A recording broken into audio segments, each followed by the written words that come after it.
depression and anxiety, they both need a backstory to survive. They actually can't survive on their own. So some inquiry into how is it that you can feel this way when you uncover all the narratives that support that emotion and that feeling, that behavior, you realize it still comes back to, well, I feel like I don't fit in. I feel like I don't belong. I feel like I'm not good enough. That's why I'm sad. That's why I'm anxious. That's why I'm alone. And now, I'm the captain now. coming to you from the K2 studios in San Diego, California. This sounds great. You sound amazing. I always sound amazing. It's the world famous Everybody's hitting off like BFFs. Kris and Kristine Show. Hey, what's happening, everybody? How are you doing today? Thank you so much for listening. And I am Kris. And I'm Kristine, and welcome to episode 132 of the Kris and Kristine Show. Oh, fantastic. So good to be back here. I know we were off last week, unexpectedly, due to a barfing child. What, was it me? Well, are you calling yourself a child? I mean, I would not argue with that. Sometimes you do. You call me, you lump me in with the children sometimes. Yes, I do have 4 children. Yeah, you say it all the time, know? So, but no, our youngest child was sick. Like, we couldn't figure out what the problem was, is that he started just like having a headache, and then the headache drew into him just going to the bathroom, and then all of a sudden, you know how the rest of the story goes. Yeah, it was, what is it? The Exorcist, Poltergeist, whatever it is, projectile vomit everywhere. Wait a second. I don't know. I have not seen that movie, actually. I haven't seen either of those movies. I've heard of it, though. Yeah, I've heard of it, too. I heard she, takes her head and spins it all around or something. Yeah, basically what happened in this house, but it was not nice, and I was very proud of you for handling it. Thank you so much. You're so welcome. What'd I do? And I tried. You did all of the being there with him and cleaning it up, because you normally, that's right, yeah. Whenever he throws up, you I freak out. You came upstairs and you're like, Mason's throwing up, and I was like, just getting out of the shower, and I'm like, okay. You're like, well, Mason's throwing up, and I'm like, okay, well, go handle it. And you're like, and I was like, you need to go and handle the little one. I don't have to. Well, just go it's and be almost there all like the time. we have a puppy who's getting sick, like poor Clover. She's getting sick. What do? You grab her, you throw her outside. I would never throw her outside. Or you hold her outside, vomit, hold her out so you don't vomit over the house. Of course, No, I would just get her a little bowl, and I would hold on to her so that she didn't feel lonely. See, that's the difference between moms and dads. I think so, stepmoms and dads, is that you're you shut Mason into the bathroom, and you're like, here, throw up in there. Here's a cloth. And I was like, you've got to go stand in there with him. And you're like, ugh, bleh, bleh. You were gagging. It happens. It's like a trigger effect when you're around somebody who's throwing up and you're standing next to him, helping him out. It's something that throwing up for me is something that's one of those triggers. So I try. I've never even seen that happen for you. Have you ever barfed in your life? Oh, I have, and it's a very horrible thing.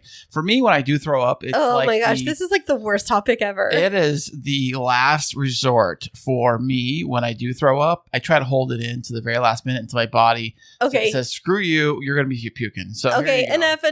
Let's change the subject. Ugh. And 5/10 or half of the listeners have now tuned out. We're going to transition away, but it is happy for us to be back. And guess what's coming up this week? I don't know. You tell me. What's it, baby? Well, today is June 5th. So what's coming up this week? I don't know. You don't know what's coming up this week? What's happening on June 9th? June 9th. Would that happen to be our anniversary for when I proposed to you? No. Oh, well, I guess I got that one wrong. I don't know. June 9th. It's not your birthday. It's not it's not anyone's birthday. My dad's birthday is this month, but it's not that day. Mm-hmm. So what happened on the 9th of June? I mean, I know. What? I know. Is it the day we started the podcast? No. Oh, I don't know then. Maybe it's a day that... You're joking around. You know what it is. On the June 9th. It's not your birthday, not my birthday. It's not Jacob's birthday. Is it not my mom's birthday? Are you on June 9th? Do you go on vacation? No. What could it possibly be? You know what it is. Stop playing around with everybody and say what it is. I don't really know. Is it the day about the car? No. The 9th of June. What? You really don't know? It's even on your calendar on your phone. Is it our first date? Yes, it's our date-iversary. Wow, our date-iversary. 4 years of us being together. Can you believe that? 4 beautiful years Yes. of being with you, babe. Some days prettier than others. For me, it's like a hockey stick of trajectory of love and excitement.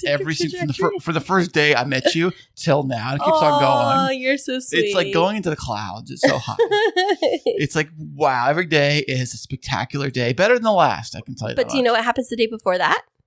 I don't know what. On June 8th? I don't know. Now what? The San Diego County Fair returns and it opens to the public. It does this year? Yes, this year. Yeah, it opens this week. Aside from COVID, right? Because COVID was killing it for the last 2 or 3 years, wasn't it? Yeah, but it opens again on June 8th. And guess what? Are we going to go? Are we going? We are. I'm going on Sunday of next week. I don't know if I'm going to take you or not. Wait a second. I'm going to work. You're working at the county fair? Yes, I am. When did you tell me you get a third job now? No, we're going to do a styled shoot at the county fair. I've been planning it with another local photographer, and we've done one styled shoot before, and this one is going to be super fun. And I've been planning it. I'm super excited. So are you going to be like, your photos of your flowers are going to be there, or the flowers themselves? So we have a model, and her, I think it's her boyfriend, maybe it's her husband, and she creates her own clothing. And so she created this beautiful dress that she's going to use, and I'm going to add in some bright colored flowers, and we're going to do it right at golden hour. So it's going to be like as the sun is setting, and then as the lights of the fair around like the Ferris wheel and all of that stuff start to light up. And so we're going to get all of these beautiful colors of the bright lights and like the carnival games, and it's going to be super fun and romantic, and it's going to be like a fair elopement. That is fantastic. Now, what day are you doing this? Sunday, you said? Sunday. Mm-hmm. Are you going to be in the fairgrounds doing this, or from the outside? Inside. Oh, okay. Yeah, we're going to be going around like to different booths and things like that. I'll have to show you some of the inspiration photos, but I'm just making like a bouquet and doing like some hair flowers for her. But it's going to be really fun, and I came up with this idea, and I floated it past my friend Jessica, who we did a styled shoot together. And I was like, hey, do you want to collaborate on this? And she's like, yeah, that sounds like fun. I have a model. And so we're doing that on Sunday, and it's going to be so amazing. Now, for those who may not know, Kristine owns her own wedding coordination business and flower business. Wedding planning, honey. Oh, gosh, I get that wrong again. Yes. So I was at a wedding this week, and they were like, oh, so you're the coordinator. I'm like, I'm the wedding planner. There's a big difference. I mean, there's times when I just coordinate, but coordination is just a much different level of involvement than wedding planning. And so for this, though, I love doing these styled shoots. They're basically opportunities for wedding professionals to share off their skills in a variety of different settings that they might not get to for a wedding. So like for a wedding, typically you're shooting like a ceremony and a reception, but through these styled shoots, we can go to like unique locations and have, you know, our own spin on florals and styling. And for this example, it's going to be really cute with the background of the fair. So we'll get some cute shots of the couple like getting on the Ferris wheel, kissing on the Ferris wheel. Oh, cute. You know, hopping on a ride together, playing those like the darts and the knockdown games, eating cotton candy. Oh, those things are a big ripoff, by the way. Those things, especially the basketball ones, don't ever do the basketball ones at the fair. Why is that? Because the basketball, first off, it looks deceiving because you're looking at the thing from the line where you shoot the basket from. And you're like, oh, I could totally make that shot. It's like a standard, like free throw, like standard shot. Like I've made those before in my backyard all the time. Uh-huh.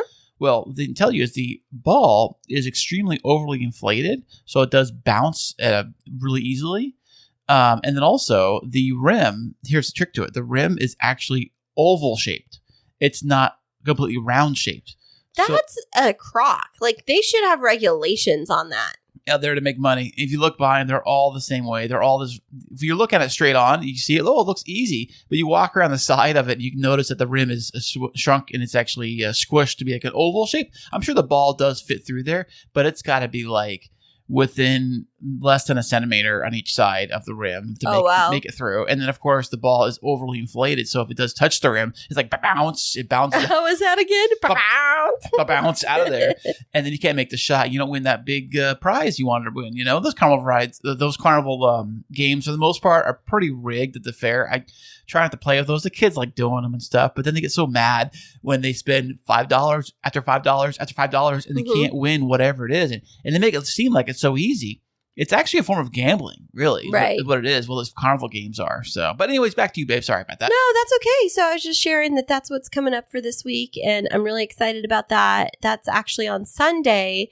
But yeah, this week on June 9th is our 4-year dating anniversary. Ooh, fantastic. It's been a lovely 4 years, babe. You know that? Oh, you're so sweet. We've done quite a bit, you know. I mean, it's been very exciting. I can't even imagine in my past it being with anybody other than you. Oh, you're so sweet. I know. You're in one of those really positive little modes today where you're not so feisty. Sometimes you just get so feisty and you're like, rah, rah, rah. But today you're nice. Oh, hey, I got some exciting news, though. What?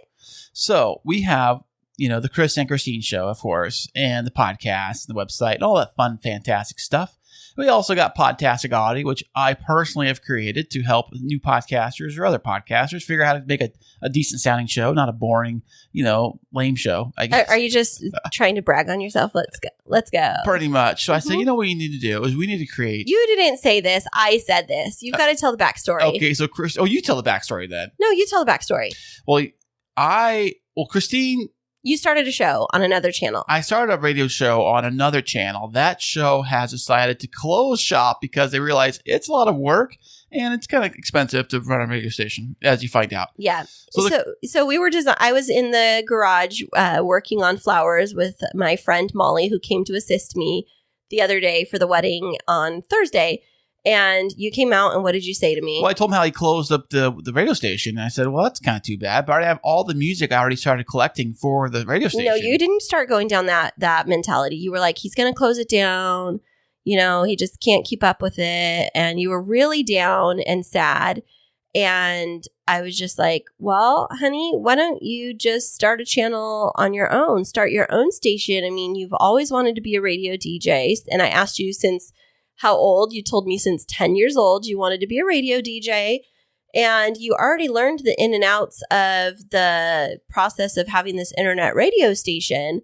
And so I said to you that it would be a good idea for you to build your own station out. Then you can have creative control over everything. You can build out the different shows that you want to and be, you know, as involved as you would like to. And then you are technically a radio DJ. And your response to me was so funny. You were like, I don't know. It's a lot of money. It's like $60 a month. That's the basic package. Yeah. You're like, it's $60 a month. And so in my mentality, it's like, okay, you could have much more expensive hobbies versus $60 a month. Like, you could be a gambler where you're gambling away hundreds of dollars a month. You could be like going and outfitting your car with, you know, thousands of dollars of things every single month.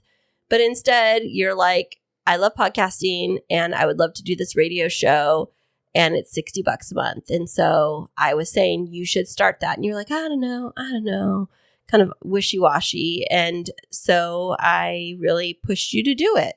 Right. So starting as of a couple days ago, K2 Radio just launched. Woohoo! And we've got tons of music on there. That's the cool thing about the radio station is that we can do things there that you can't do here on the podcast. Like on the podcast, you can't play copyrighted music. You can't play music really at all, except things you really kind of own or royalty-free type stuff, you know, things of that sort, you know. But on the radio station, it's all about music. And that's why it probably costs so much, is that you actually are paying for the rights to play the songs. So I've started making a list of my favorite songs, and I try to figure out what genre I want to keep the station at. Mm-hmm. So I decided with the genres that I really listen to on the most part, which is classic rock and alternative rock. AKA old man music. No, I got a bunch of new alternative songs on there. Anything I hear on the radio, like, oh, that's a good song. I'll try to get it. And what's that new song by Weezer that I like? Oh, A Little Bit of Love. Oh, I love that song. Yeah, I got that one. It's like a totally different vibe than they normally play. I really like it. Yeah, I got a bunch of new stuff. I got the new stuff from Muse, stuff from Imagine Dragons. I got some classic stuff like old GNR. I've got old What's GNR? Guns N' Roses. Oh. And I got some old. Isn't it GAR, Guns and Roses? And it's the letter Guns N. and Roses. Yeah. Oh. And then I got some old Rolling Stones and some old. That is old. Yeah, well. Next thing you know, you're going to put Grateful Dead on there. I need something. Well, here's the thing. The Eagles. All of the music that I've been picking for the station has been more of an upbeat vibe to it. So I don't want like really downer music. I want more upbeat and like exciting. And like you hear that song, it puts you in a good mood, and you want to just like, yeah, I like that song. It's gives you puts you in an exciting, kind of like our podcast does. You want to be upbeat and kind of like personal, but also exciting. You want to be here, Right, absolutely. Well, that's super exciting. So you launched it officially, and do you have like a specific time slot where it's just all about you? Well, so far, I got the station running on autopilot. They call it auto DJ, but I call it autopilot. Basically what it is, you upload all your songs and it randomly shuffles the songs. And there are commercials played throughout the station. Now, here's the catch. The commercials, I think it's 4 commercials per hour. So you kind of decide how you want to do the commercials. I got it set right now to 60-second slots. So 2 commercials and music, and then 2 commercials and music. So I don't know how they do it, but it's on an autopilot right now. And sooner or later, I'm going to start putting pieces of the podcast into there.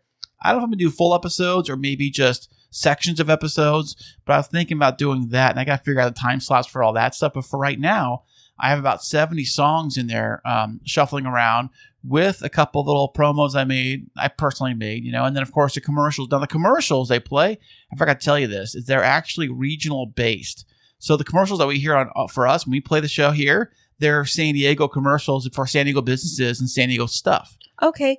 So for people to access it, I know it's not played like on the regular radio. Is it on like Sirius what's it called? Sirius XM? Sirius X FM? No, if it was, it'd be more than $60 a month. Okay, well, how can people access it? Well, there's a link. It's actually an app. You go to the Live 365 app. It's on iTunes.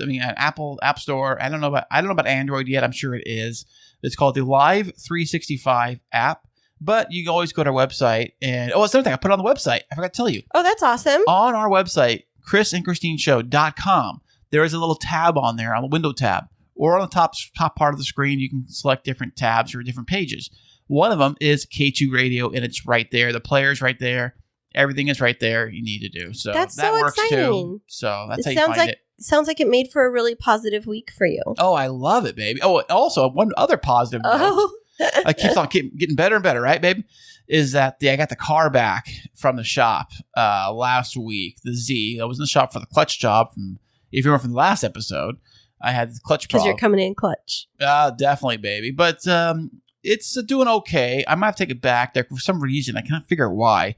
5th and 6th gear do not want to go in very easily, almost as if it feels like the clutch isn't working. Yeah, so I don't know what's going on in that car. It's getting to its second life where things start happening to it, where you have to pay more money into repairing it and keeping it going, which gave me the idea, just a thought, of maybe selling it to Z. Oh, that is a big thought, because something else happened this week, even though the clutch isn't quite working right. What just happened a few days ago? Oh, I don't know. I get this light come on. It's not the check engine light, but it's like a light that looks like the check engine light, and it says something like, service engine soon. I drove it today, and it still didn't go out, and I don't know if I could take it somewhere and have them try to fix that too. You should take it to the place that just fixed it, because that sign hadn't been on there for a while before you took it in to get the clutch fixed. So it would seem that since they were messing around with the transmission and everything, that it might be related.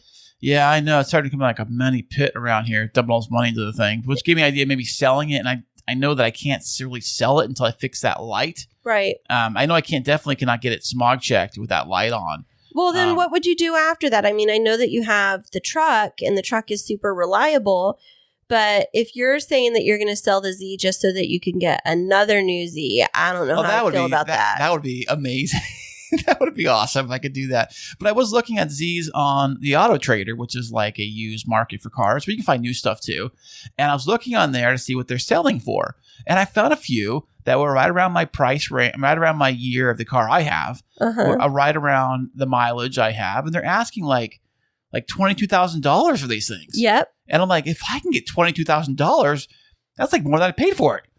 So That's like what a profit. would you do with that money? That's like a profit. I know that never happens with cars. It never happens with cars. You never turn a profit on a car, unless maybe it's a classic car or something like that, like a Ferrari or something like that. But other than that, when you buy a car, it always starts going down in value. Absolutely. Always so appreciates. what are you going to do? Well, here's a thought. What if I took the money? I would probably use it to probably pay off the truck, or not pay the truck towards paying it off. I mean, it's a thought, but I love the car. I do love the car, though. I do love it. I know you do. And I would have such major withdrawals if the car was You gone. would get seriously depressed. I don't know if I could handle that version of Kris. Oh, it definitely. I would. Yeah, for sure. I'd have to change my entire Instagram page and everything. I don't know. I'd have to get all my car pictures. I know.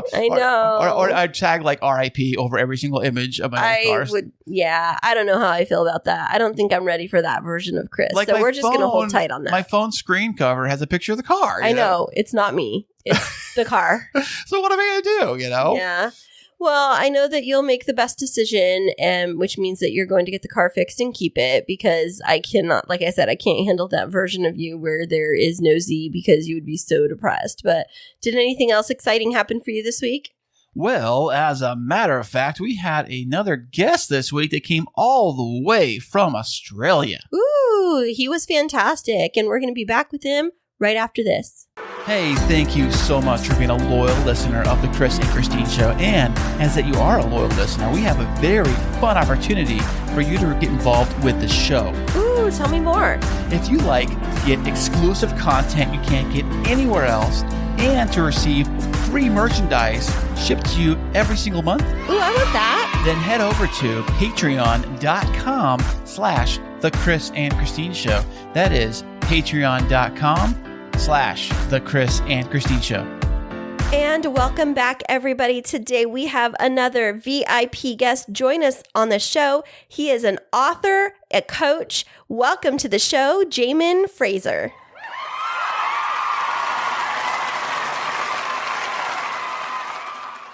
Hey, Kris and Kristine, thanks very much for having me. Hey, Jaemin, man, thanks for showing up here today. We appreciate this, man. Yeah, we're so excited to have you on the show. First of all, how was your flight over here in our personal jet? Was it to your satisfaction? Yeah, business class was great. Thank you. I know. Who was the pilot today? Was it? I think it was Frank. Well, I thought it was Captain Phillips. No, but with all joking aside, thank you so much, Jaemin, for being here on the show with us today, and bright and early on your time frame. What time is it for you? Yeah, 8:30 a.m. in Australia, but it's great to be here.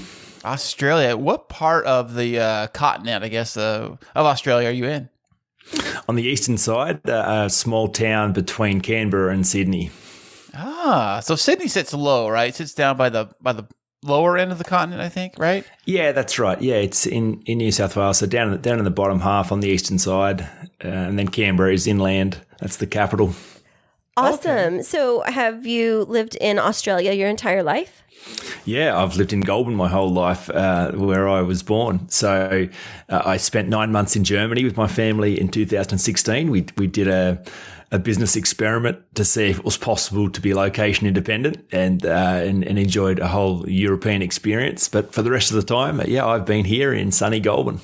That's got to be quite a long flight, I would think, from there to Germany.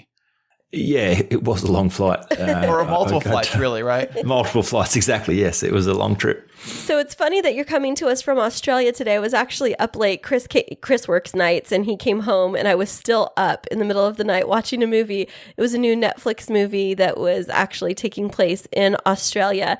But what's interesting is they were on a sheep farm, but I thought that Australia isn't as known for sheep, that it was more New Zealand. Do you have a lot of sheep farms in Australia? Yeah, absolutely. And in fact, in my town, Goulburn, there is a big merino. So we have a giant merino sheep on the entrance to the town that you can go up inside and look at its eyes. So yeah, sheep farming is a big part of where I'm from. Wow, look at that. Look at that. See, I knew that fun fact, and I just put it right in there. See, thank you, Netflix. Hey, the only fun fact that I know about Australia is that the toilets flush backwards. You say that every time, but maybe it's us that have our toilets flushing backwards. Yeah, that could be possible.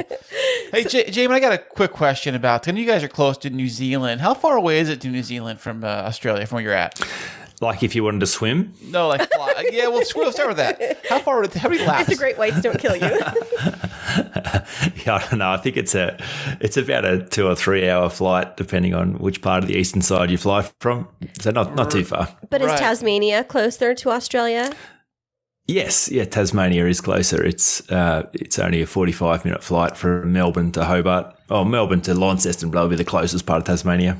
Really? And Christine and I had a debate last couple of weeks ago about how close New Zealand is to Antarctica, because it is down there, right? Okay, so Chris was trying to tell me that it was like you could just, hop on a boat and be to Antarctica in 10 minutes from New Zealand. And I'm trying to show him on the map that, 3 inches on a map is like thousands of miles. And he tried to convince me that it would be an easy day trip from New Zealand to Antarctica. like a day cruise, right? Yeah, sure. Why not? Yeah, just like it's easy enough to swim from Australia to New Zealand, Chris. Okay.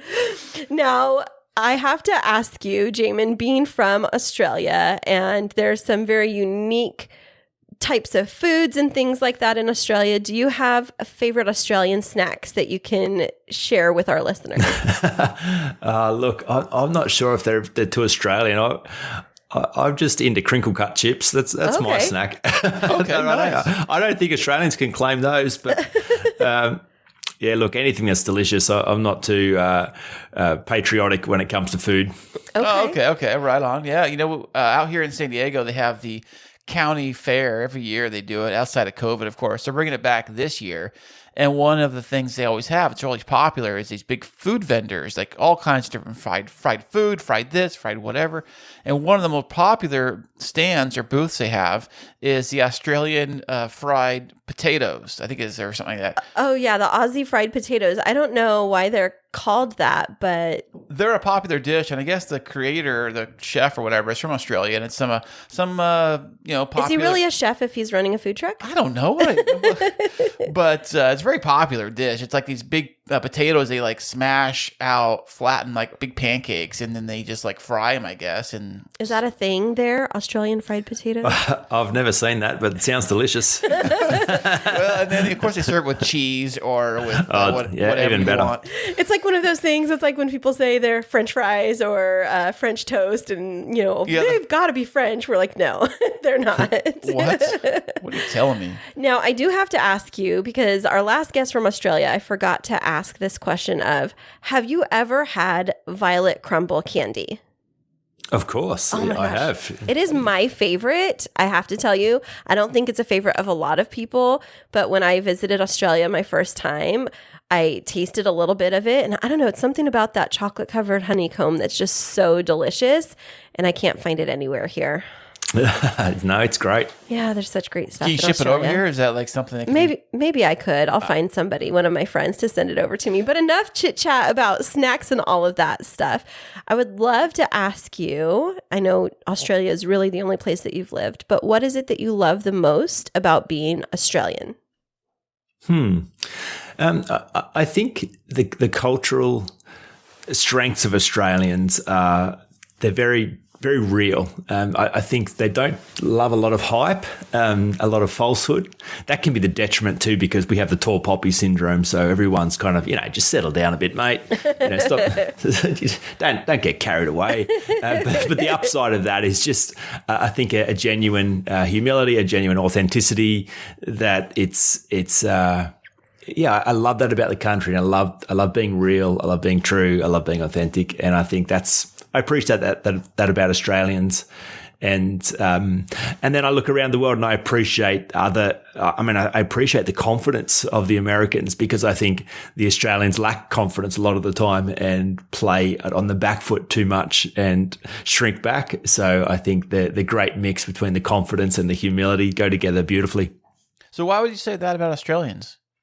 The tall poppy syndrome is a real thing. It's a big deal. Like if you watch an Australian sportsman interviewed after a big win, they defer attention away from themselves. Full credit to the other team. We were lucky to get a win on the day. We tried hard and we're happy, but look, we're not getting ahead of ourselves.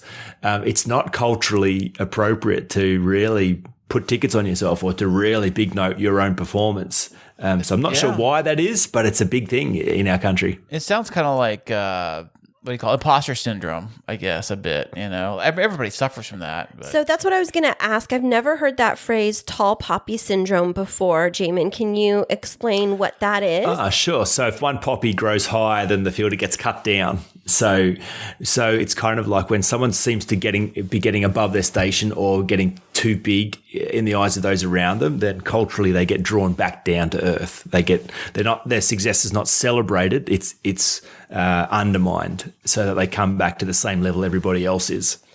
So in the Australian culture, then it's not something that is embraced to like self-promote and gloat, would you say? Yeah, definitely true. Very interesting. So you're right. I could see how that's a very big difference where in the United States, it's about being the best and individualism and, each star shining bright and people trying to take credit. And if you think of like social media in the United States with social media influencers trying to stand out, trying to be the one that gets the most likes, is that kind of counterintuitive to the dominant culture in Australia? I think it definitely is. Yeah, that's well said. Very interesting. Well, yeah, I'm kind of baffled by that. I'd never heard tall poppy syndrome before. And you're right, Kris, it does kind of sound a little bit like imposter syndrome. So how do you see that playing out with the way that individuals function in relationships and in the workplace? Yeah, well, I think there is a tendency to withdraw to where it's safe and comfortable. And so that leads to stagnation. It leads to people being familiar, people staying the way that they are. So I think it undermines success. I think humans are inherently wonderful and have all kinds of potential inside them. So I think a lot of times people leave that potential inside them for fear of it being seen as wrong or bad or getting them in trouble, and just kind of stay with the status quo. So I think it's detrimental for relationships and detrimental for the human psyche, because then you kind of get stuck in these patterns of comfort and safety, but they're not very fulfilling. Right. It's funny. I was just thinking about that like the other day. I was thinking about how I had a coworker of mine who lost his job.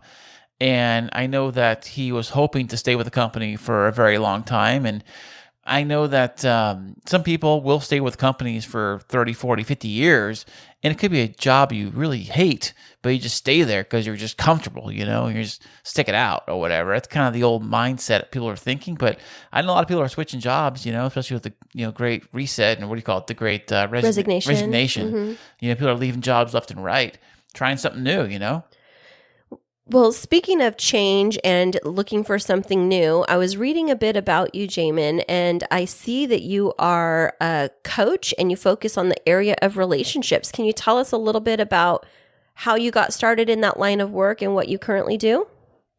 Yeah, sure. So I am a coach, and I do touch on relationships. Insecurity is really my thing. The Insecurity Project is my brand, and I'm kind of ruined for talking about anything else, really. and the focus on it of relationships is insecurity creates a great amount of suffering inside relationships. And so the latest book that I've written is a focus of how insecurity really undermines intimacy and companionship and love, and how to rectify that. But how I got into what I was doing, I was a church pastor. I got given the leadership of the church that I grew up in when I was 23 years of age. And that was a significant step in my life, and one that I thought no one would think was a good idea. But was welcomed in that role and spent 10 years as the pastor of my church. And as pastor, you're kind of invited into people's world all the time to have conversations about change and growth and the things that matter.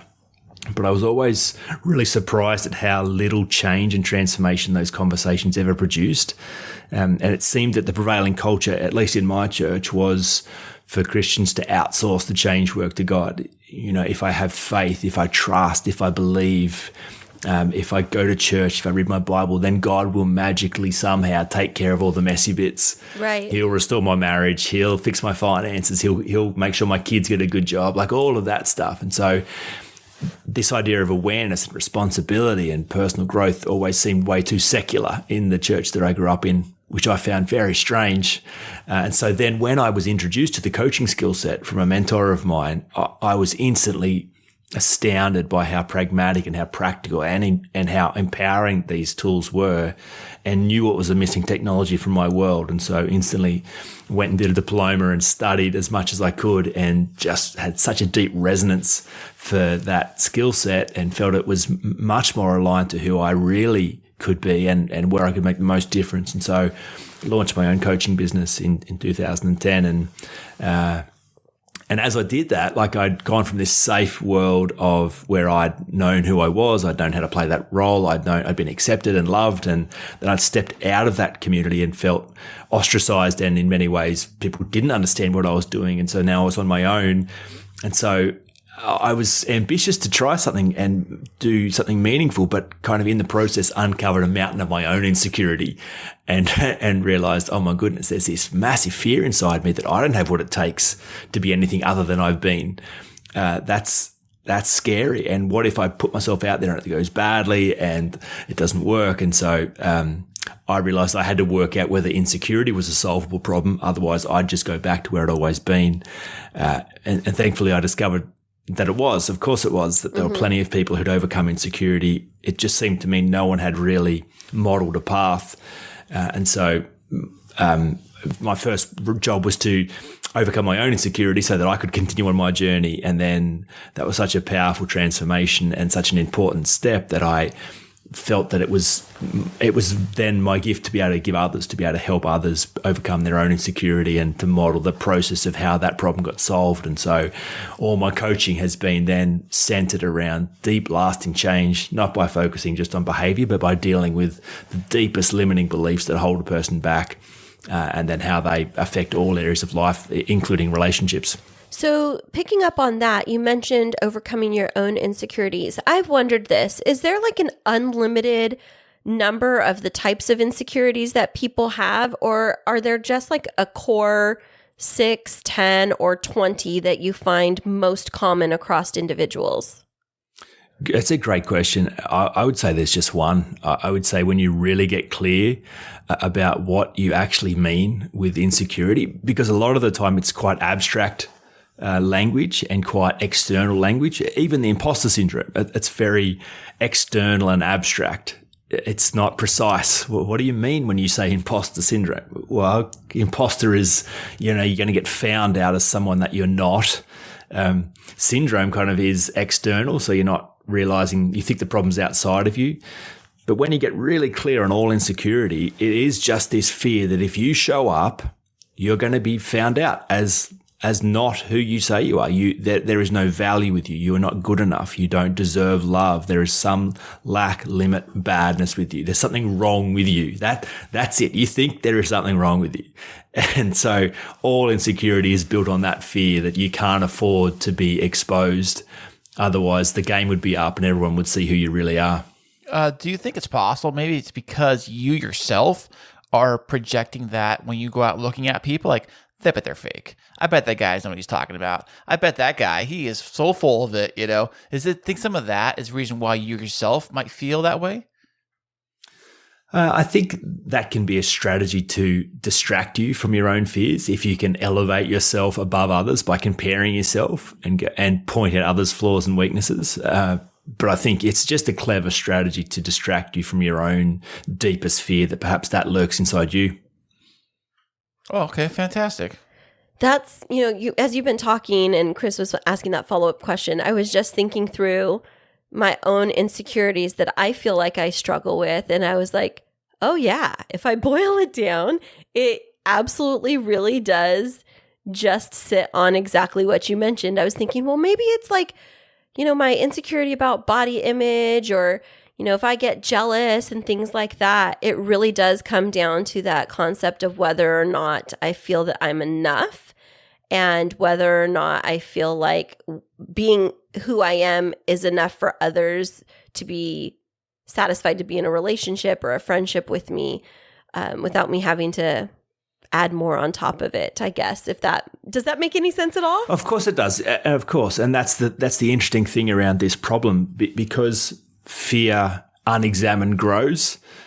fear examined is actually diminished. So much of my work is helping coax people into the light. Like it's almost like, coaxing a scared kitten out from under the lounge with a saucer of milk. It's going to be okay. Like this fear you've got, this massive fear which has taken on a life of its own. If you could just see what it really is, you would realize that this is a solvable problem. Because, if you think about the generalization of the fear of failure or the fear of rejection, for instance, which is typically where both, most people's awareness of their fears sit. It's like, I'm going to try something and it's not going to work. I'm going to fail, or I'm going to put myself out there in some way and I'm not going to be accepted, or I'll be rejected. People won't like me.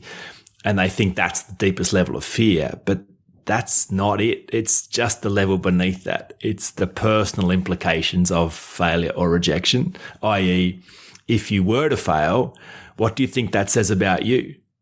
Oh, now it's personal. Now I am a failure. Now it reveals who I am. And if I was rejected, well, what does that say about you? Now it proves that I'm not worthy of love. I don't belong. I don't fit in. There's something wrong. And so when you actually get clear, you are most afraid of your own opinion of you, not anyone else's opinion. You're afraid of your opinion of you. And that's when you get that clear and that granular, that's an exciting moment, because opinions are the lowest form of knowing anything, and therefore the easiest thing to change. Right. Yeah. It's a solvable problem. So when you encounter that person that finally gets to that point of realizing that their insecurity is a misinformed opinion of themselves, how do they start going about fixing it? Well, look, that's the 7 practices. Practice 1 is to step into the light and to get crystal clear around the problem. But then even one step closer and realize, cool, there's an opinion problem of me. But it's actually an opinion I formed when I was a child, like in every time. It's the opinion of a scared child, the opinion of a misinformed child, of a misunderstood child. And that opinion has gone unreviewed and become the narrative, the truth. So, of course, then if you're going to change that opinion, you got to go back. Like people ask me all the time as a coach, they're like, Jaemin, surely, we're future focused, we're outcomes focused. Surely we don't have to go back like a therapist into the past, do we? And I say, oh, no. Like I never take my clients back into the past, except when it's necessary. Oh, and it's always necessary. So yes, Really? Yes, we're going back. We're going back. We've got to go back because there's a wounded child who still thinks you're no good and they're still running the show. So you're welcome not to address it if you like, but good luck living an effective life. Good luck ever showing up present and unguarded with that woundedness unresolved. I'd never really thought about it like that it's a wounded little child inside of us. But when you think of, like when I think of myself, when my insecurities show up in different contexts, it really does almost like if I was to watch a movie of myself interacting on a day-to-day basis in those moments when my own insecurities show up, I really do have that almost childlike innocence or fear where it's like, are they not going to like me? And it's like, but wait, I'm a confident person. Like I'm super successful in my job. I have a doctorate. I run my own business. I'm happily married. But yet there's still those moments where I'm like, well, why don't they want to go out with me? Why are they picking somebody to hang out with over me? What did I do? And so that's very interesting that you mentioned it being like a wounded child. Kris, can you see that for yourself too? Yeah, what I was going to say is about dating, especially from a guy's perspective, when you try to ask a girl out or even go up to a girl in a bar or pub and you're like, hey, how you doing, And you're just, nerves are just like, oh, she's going to shoot me down. She's going to find me ugly. She's going to, she's got something else going on. It's just so many things play out in your head. I guess a fear, and you're just like, they just quit. It's like, I give up. Before you even get started? Right, totally, But where does that come from? Is it like... probably rejection, because if somebody's been rejected a lot, I would say, it's kind of sticks with them, eats at them, at their core, Yeah, I could see that. Do you find that a lot with your clients, Jaemin, that it impacts them in their relationships with others? Yeah, of course it does, because they build this narrative that okay, there's something wrong with me, then I can kind of expect people are going to see that. So yeah, I need to be guarded because people will reject me. And then that becomes a self-fulfilling prophecy. They find a bit of evidence, then a bit more evidence, and then they build a solid case. Yeah, I'm not making this up. This is true. This is what happens to me. This is my life. And then, then they don't deviate from that because they've created almost this prison of experience for themselves. But it all started with the first time they thought that was true. And that's the beautiful thing, because it was a misunderstanding. Like in every case, the first time you thought there was something wrong, it was a mistake. That's not true. And so lots of people try and change this from the front end, like today, and go, okay, I'm just going to override that narrative by being more kind to myself and valuing myself and being more confident. But if you don't go back and actually deconstruct the foundations of this story all the way back to the beginning, well, as soon as you get stressed or triggered or anxious or tired, that old narrative comes out and takes over like it always has and just undermines you, brings you back to your knees just like it always has. Oh, just like, yeah. I mean, if you had a little bit of glimmer of hope, I guess, come your way. I think it helps for me, too, is that when I have some good positive things go my way in my day, it does seem to blur out some of the negative stuff, and it's really focused more on the positive stuff until something bad happens and it brings you right back, like you said. And they're like back to square one. But then you get into a pit, Kris. I mean, we told you, Jaemin, we're married, so I get to see the way that Kris's insecurities show up. He sees the way that mine show up, and we definitely do have conversations around them. But Kris, when yours show up, what's your first phrase that you say when things go wrong like that? I have a few actually, and I think about it. One maybe radio friendly. Remember, F my life. My life is one. Yeah. Or why does S always happen to me? Yep. Nothing good ever happens to me. Why do I try? Why do I bother? Because everything's always going to go wrong. It's all screwed up. This world's coming to an end. Oh my goodness. And I'm not laughing at you. I'm laughing because it's you're laughing with me, right? No, it's because it's so frequent. And then mine are like, well, who are you texting? And you're like, it's not another woman. I'm like, why would you say it's not another woman? But I think that part of that is also rooted in some of our past traumas that we've gone through also. And so I'm wondering, Jaemin, you'd mentioned that kind of the fearful child or the wounded child. Do you find that the traumas that people endure in past relationships help to grow their insecurities to different, sizes, I guess is the right phrase, like where they become more apparent? Oh, they definitely do. I think if you lock in some certainty as a child about who you think you are and who you think you're not and what you think's wrong with you, and then you go into the world as you grow up and have more experiences that consolidate and build on that, then you set yourself up for a bunch more pain along the line that you've predicted. Like you've kind of written this script for yourself and then you become that person, and it gets worse because then you have experiences that you thought were going to happen anyway, and then they do happen, which confirms your deepest fears about yourself, and it is traumatic and it is horrible and it does beat you down and squash any sense of self you've got, and those things actually stack on top of each other. So I think, that when a person finally does the work of going back and undoing all this, it feels like there's a mountain of evidence and a mountain of pain that's in front of them, all screaming at them that this is true. Because as you say, you go from one thing to the next, and those situations build on top of each other to convince you're right. Yeah, I can see that. And then that goes back to what you were saying a lot earlier about the self-fulfilling prophecy. It's like, I think this, bad things start to happen, I connect it back to my insecurity, and then it starts to feel like a self-fulfilling prophecy. And it's kind of this reinforcing loop where it's like it gets reaffirmed over and over again in our head, that it's like confirming this bias that we have around ourselves and what we believe about ourselves and what we're worthy of. And it's like cruddy stuff happens. That's all I'm worthy of. And it just further gets people into a spiral. So how do you help somebody get out of that? Well, I love Stephen Covey's wisdom that everything is created twice. I think that's one of his, if not his finest contribution to the personal development space. Everything has a first creation in the unseen world, and then the second creation, either by design or by default, is then what shows up in the real world. And so people want better results in their life, but you've actually got to go deconstruct the blueprint you've actually created that are producing your current results and create a new blueprint.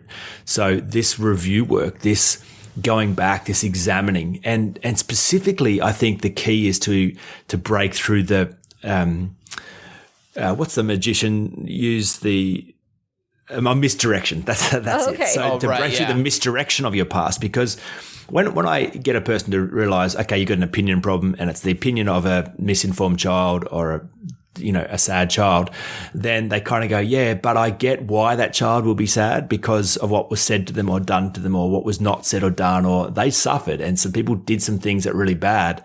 So no wonder that child's got some low opinions. And then that feels really like you're stuck again. It's like, well, it is what it is. The past did happen like it happened. So what am I supposed to feel about myself? Yet when you understand the principle of misdirection, so if a magician can get you to focus on their left hand, assuming that's where all the action's happening, and you're focused there, they could do anything with their right hand and you're not watching. So when the trick's done, it feels supernatural, magic. You have no power to change it. That's often exactly the experience people have in their past when they review the data. They go back and they assume all the action, all the cursing, all the blessing is taking place in what happened to them, what was said to them, what was done to them, their experience. But when you examine the fact that human beings are sense-making creatures, and we go into the world with two prevailing questions, question one, why did that happen? Question two, and what does it mean about me? The real action is taking place in how those questions are answered. And so a kid watches their parents get divorced as an example, and they think because my parents were divorced, that's why I'm screwed up. That's why I don't trust people. That's why I fear rejection myself. It's like, no, you're messed up because when your parents were divorced, you were answering this question. Why is it happening? And what does it mean about me? And you blamed yourself. You thought you were implicit in that. You thought in your 4-year-old wisdom, you thought you got in between your parents. You were too annoying. You were too selfish. You took too much of their attention. You agitated them. So you thought you ruined that. And so what does it mean about you? It means you hurt people you love. You're a dangerous person. There's something really wrong with you. This is what happens in the psyche of a 4-year-old or a 5-year-old, or, it's so if you can understand that what you're really looking for when you go back is not what happened. It's the sense making. It's the narrative. It's the meaning that you put on that. Then you realize, aha, I'm responsible for creating this. I'm not a victim of my past. I had the pen the whole time. I'm not the actor. I'm the storyteller. Then you can kind of go, aha, well, then I already know how to write stories. I could actually go back and write a better story. I could help that child have more data about that experience and write a better story about that and set myself free from that old narrative.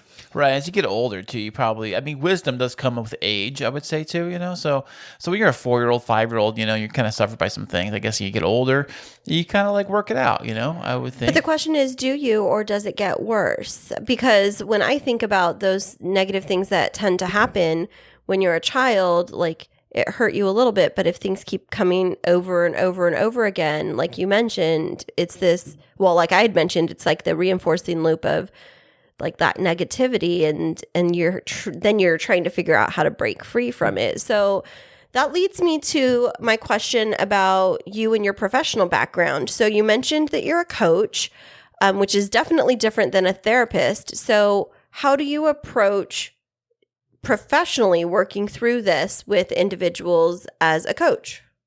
Yeah, so practice 5 in my model is get help from someone who doesn't care about you.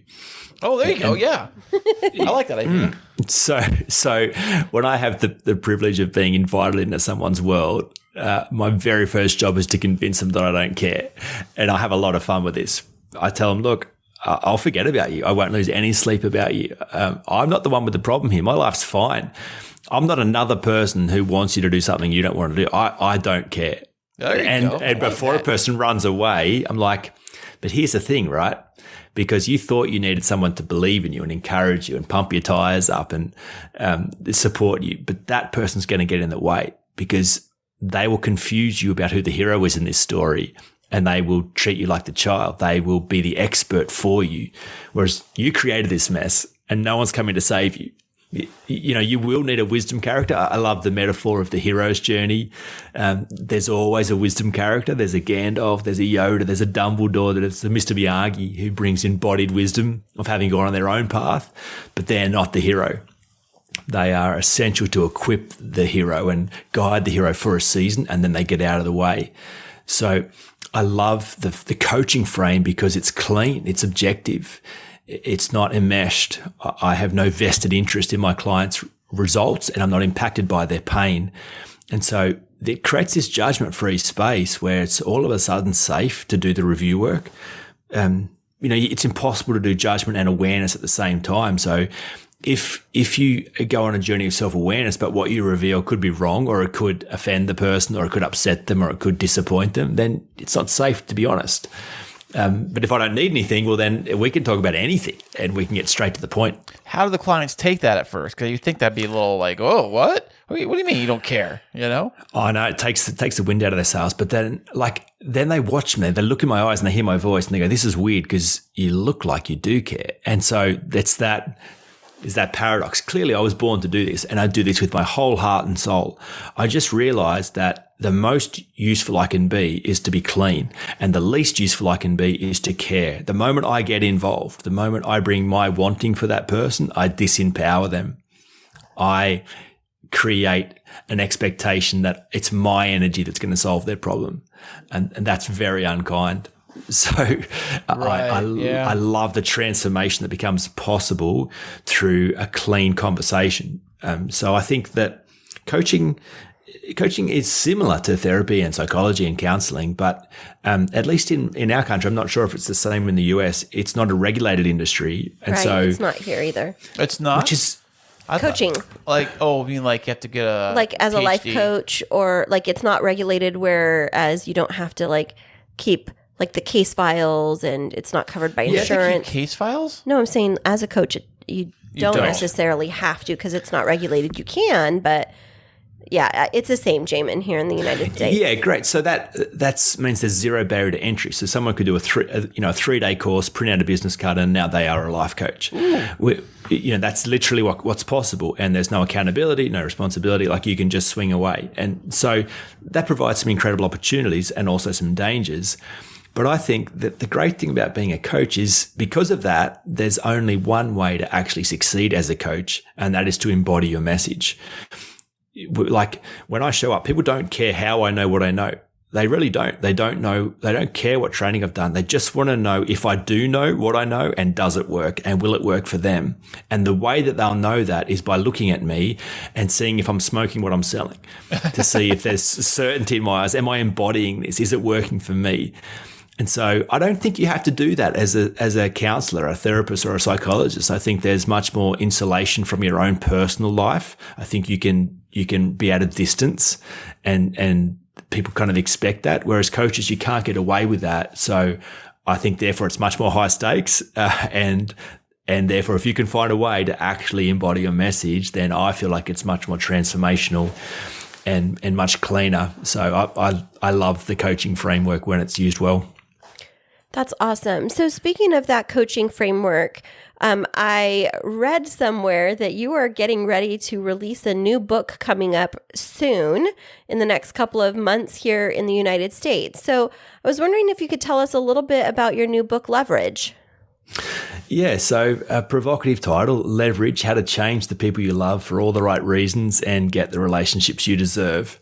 So it kind of speaks to the old marriage advice or relationship advice that you're not supposed to change the people you love. Right, yeah. They get mad when you say, you need to change this. Yeah. But I think that's actually the single worst bit of relationship advice ever given in the history of the world. Absolutely. If you don't find a way to change the people you love, they'll annoy the life out of you and you'll end up hating them. And no one goes into a relationship to have that happen, yet it does all the time. I start the book with some research from LG Electronics in the UK. I don't know why they were the ones that did this research, but nevertheless, they interviewed 2,000 couples and found out that 1 in 3 people wake up beside the most annoying person they know. And it's such a hilarious statistic, right? Because you don't go out into the world looking for that person. Who can annoy me? Who can frustrate me? You look for the person who you don't is say attracted. you don't put that on your dating profile? I thought it was a box you click on there. Well, no, it's how it happens, and it's the beautiful thing is, like, relationships start clean, start good, and people assume that's how they're going to always stay. But Right, it was written in the contract. Exactly. But I'm sitting here laughing hysterically because I've had quite the week where everything that Kris has done has been driving me nuts. And I said to you, oh my gosh, can you just even stop like breathing or chewing? Everything was so like, it was How everything. dare you? And then I said, I mean, I know there's things that I said this to you, and there's things that you do that annoy me, and I'm sure that there's things that I do that annoy you. And what did you say? Of course not, babe. You're an angel. He says, nothing you ever do ever annoys me. I'm like, you're lying. And he's like, no, but I think I get on your nerves all the time. And I'm like, but this is how he was when we were dating. Why does it bother me now? So, Yeah, why is like, that, can you huh? tell me the science behind that, Jaemin? Why is it bugging me? sure. Well, I think when people ask me about the stuff you're trying to change in your partner, they go to the big stuff. They always think this is about affairs. This is about, really destructive behavior, but it's never about that. It is always about the little things. Little things become big things. Little things that agitate and annoy actually weaken intimacy. They repel. And so whether they should matter or shouldn't matter, they actually do. Mm-hmm. And if you don't find a way to have the conversation in a way that's not nagging, in a way that's not complaining, that's not really destructive, if you can say, actually, that doesn't work for me, don't do that, and to be able to hold that space for each other, then the space gets polluted between you. There is stuff now that is between you. Whereas when the relationship starts, it's clean. There's nothing between you. And as soon as things get between you, now you have an arrangement. Now you've lost that pure intimacy, and now you have to manage each other. And that's not ideal. So this is a provocative subject, a difficult one, but a really important one, because people suffer greatly for not knowing how to clean the space between them and those they love. So this book's kind of the framework for how to do that with the right tools at the right time for the right reason. Okay, Kris, were you listening to that? Because you looked like you're processing deeply. What stood out to you from what Jaemin was saying? Well, basically what he's saying is I got to change you somehow, and I got to figure out how to do that. You got to change me, you turkey. No, so I think that can be challenging for couples because, like you said, so many people say, never try to change your partner. If you're trying to change them, then the issue is really you. And, one of the things is I was reading your book and I started questioning what I know about relationships as I was reading the intro chapter. It made me wonder, this concept of leverage, how is it different from manipulation? Because when I read it, I was like, ooh, there's a fine line there about like trying to get somebody to change. Like, how do you separate leverage from manipulation? Well, let's just clean both those terms, because to manipulate means to handle skillfully. So and leverage is simply something you use to move something difficult. Like a lever, it gives you extra strength to move something hard. So if you just look at them cleanly, then it actually, all we're talking about is the intention behind those tools. I would say great couples manipulate each other all the time. They bring skill to the game. And they actually use leverage too, because they have leverage. They don't have to bluff. They don't have to nag. They're actually of great value. The other person's lucky to be in a relationship with them. So if they don't get treated well, then what's the motivation to stay? They're there because they want to be, not because they have to be. So that's leverage. Like if you're the first round draft pick in the NBA season, you've got leverage. You've got options. Like you're not compromising. You get what you want. So I think when a person comes into a relationship needy and desperate, then they've got no leverage, because it's like, oh, well, I just got to put up with whatever because this is my only option. Oh, yeah. But if you know you're delightful, if you know that you're a beautiful person and you bring lots to the game, then the other person's like, well, I have to treat this person well, otherwise I will lose them. That's leverage. Oh, that's a good point. Right, yeah. Is that why you treat me so well, Kris? Is because I'm so lovely? Or I'm the latter half of that equation. So how do we start putting some of this into practice? I know that your book isn't out yet, Jaemin, but I would love to get started with some of the tools. Do you have resources that you can connect us to as a couple, or do you take on clients or couples as clients, or just work with individuals? Well, interestingly, because no one no two people are ever ready for change at the same time. In all my years of coaching people, one person's ready first. So I never coach couples together because, there's a different pain tolerances and different desires and different expectations. So someone's got to go first. And this is a book for people who are ready to go first. It's a framework to go, okay, it's going to be hard, but if you're going to improve the space, you're going to need the right tools, because it could go badly. If you just swing away and get upset and just start, right, this has got to change and that's got to change, you'll get pushed back and then you'll back down and then you'll never have that conversation again. So, yes, I mean, this book is available on Audible already. The paperback is released in the US in October. So if you're interested, you can find Leverage already in the States online as an ebook or an audiobook. My podcast, The Insecurity Project, I talk about these frameworks and concepts all the time. But in terms of getting started, the best place to get started is to improve the relationship you have with yourself. That's the ground for how you know how to improve the relationship with someone else. It's actually an insecurity journey and repairing how you feel about you first. And so to get started on that insecurity journey, which of your resources is going to be most helpful as like square one? Great. So Unhindered, the 7 essential practices for overcoming insecurity. That book is my life's work around insecurity as a predictable problem and a solvable problem. So yeah, you can find that anywhere online, Audible, ebooks. That would be the starting place for sure. Now, I just had a question as you were thinking about, or as you were talking about insecurities and kind of floating back to what you talked about your experience as a pastor. And because you were invited into so many of those private spaces with people to kind of help them through some of their darkest moments, do you find that our insecurities drive us to make decisions that we maybe wouldn't sanely make, that kind of are sabotaging? Yeah, of course. But I think when you have unresolved insecurity, it means your best energy is sent towards proving yourself or defending yourself. Everything's personal. Everything's an attack. Right. So, I know that one, Yeah. Hey, honey, how's dinner? What are you talking about? Get away from me. That's what dinner was, It definitely undermines the rational decision-making process and ultimately is a descent into madness, which is not being dramatic. I think if you leave these opinions into insecurities and don't change them, then it weakens your psyche to the point of you lose the ability to make rational decisions at all. Right, yeah. Yeah, I was just thinking about, when you see that somebody was involved in a robbery or Kris and I talk about this frequently because I work full-time in education. When you find out that an educator has entered into a intimate relationship with a young student, or that you see a pastor having a big moral failing, like some megachurch pastor.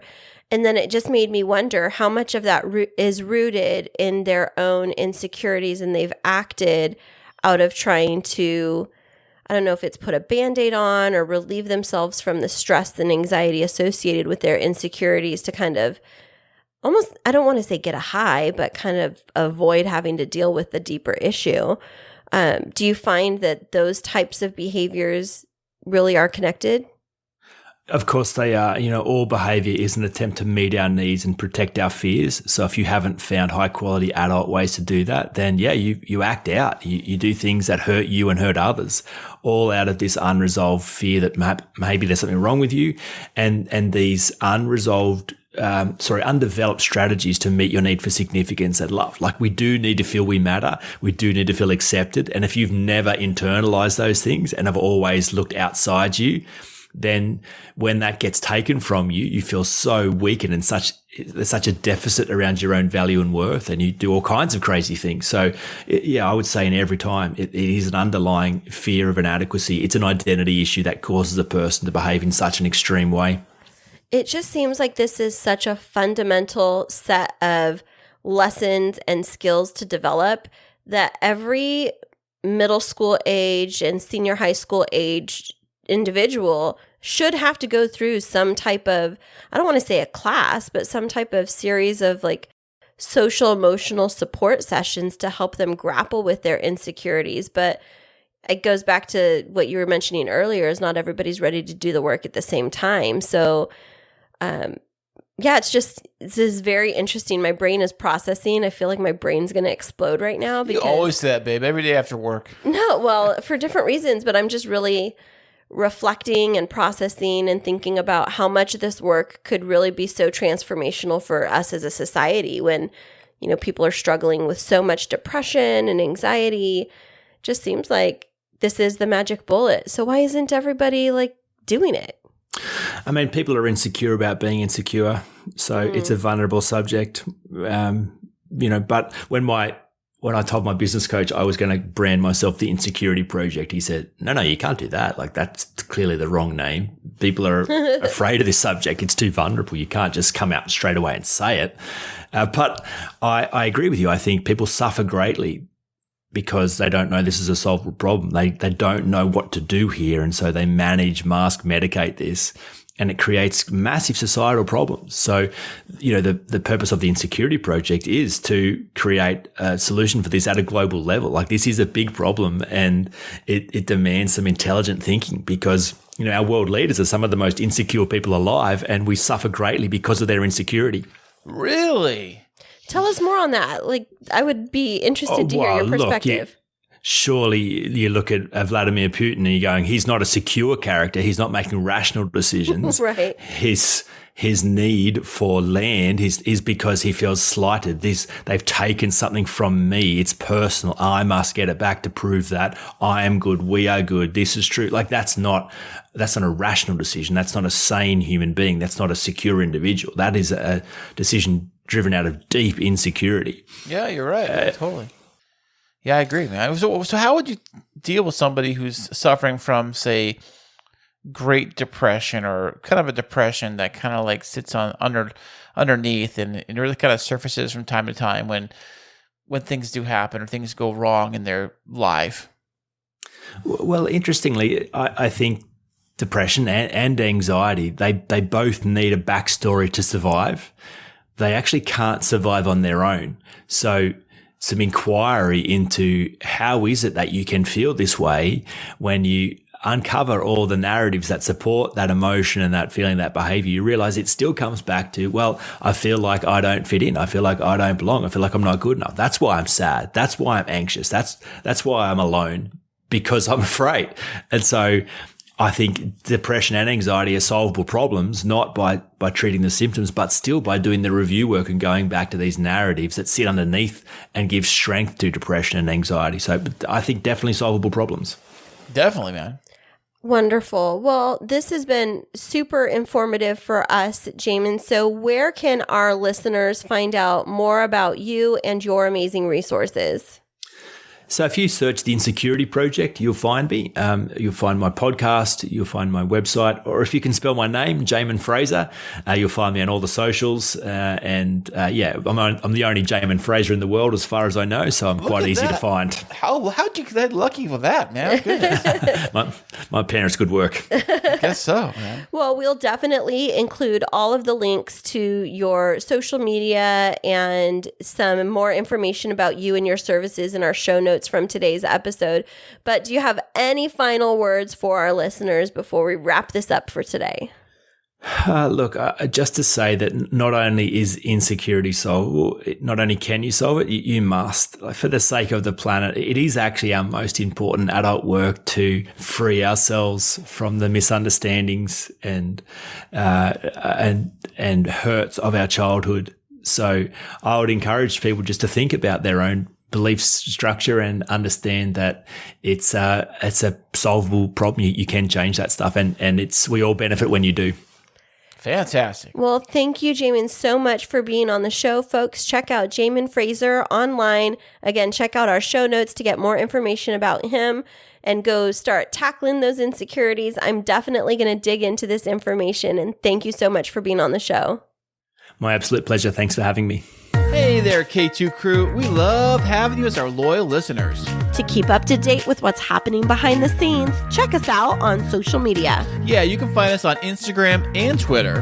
And don't forget to follow our Facebook page. Yeah, tag us in your favorite fun stories, and guess what? You might just end up on the show. Ooh. Well, Jaemin was fantastic. It was so good. And audio quality was really, really good, surprisingly. Like, when you think about how far we got to go to talk to these people, like not physically travel there, Right. but do everything Over the airwaves. Right, over the interwebs, like we do, and how clean and clear it is, which kind of blows my mind. Yeah, absolutely. It was a great conversation, and I learned a lot.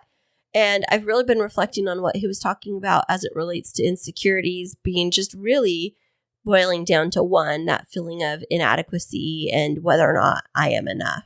You know what? We all feel like that. I mean, I think you are enough, baby. Aw, you're so sweet. Thank you so much. I'm full of sweetness and love today. I thought you were just saying you're full of it. And I was like, well. The it part is the love and, awesomeness. Yeah. Well, Kris, where can people find out more about Jaemin and his resources? Well, the links to all of this stuff we talked about today will be in the show notes of this episode. Just look down on this player. Yeah, just look right down and you'll see the show notes. Absolutely. And where can they learn more about your internet radio station and find the link to that? Well, I will drop a link to that. Also, guess what? In the show notes. That's right. But they can also find it on our website, which is at krisandkristineshow.com. So definitely check it out in the show notes or on our website. And we'll be back with you next week.